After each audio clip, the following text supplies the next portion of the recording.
এবারে হবে আপনাদের ফাইনাল রাউন্ড। আমরা যে রুমে আছি সেই রুম একটি তালা দ্বারা বন্ধ করা আছে, আর আমার হাতে আছে এখানে অনেকগুলো চাবি।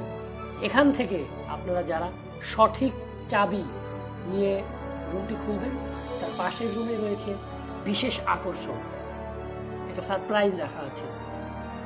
সো যে আগে গিয়ে তালাটি খুলতে পারবেন, সারপ্রাইজটি তার জন্য, সেই হচ্ছে আজকের বিজয়ী। কেমন?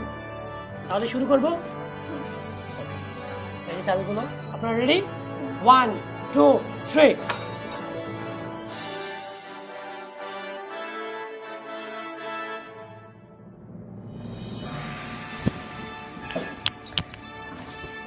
দেখ, আমি আগে খুলবো। আরে আমি আগে চাবি নিয়ে আসছি, আমি আগে খুলবো, তুই পরে খুলিস। আরে আমি খুলি না আগে। আচ্ছা থাম, একটা কাজ করি, আমি খুলি, ভিতরে যা থাকবে দুজন নর্দার্দি করে নেব। রাজি আছোস? আচ্ছা ঠিক আছে। আচ্ছা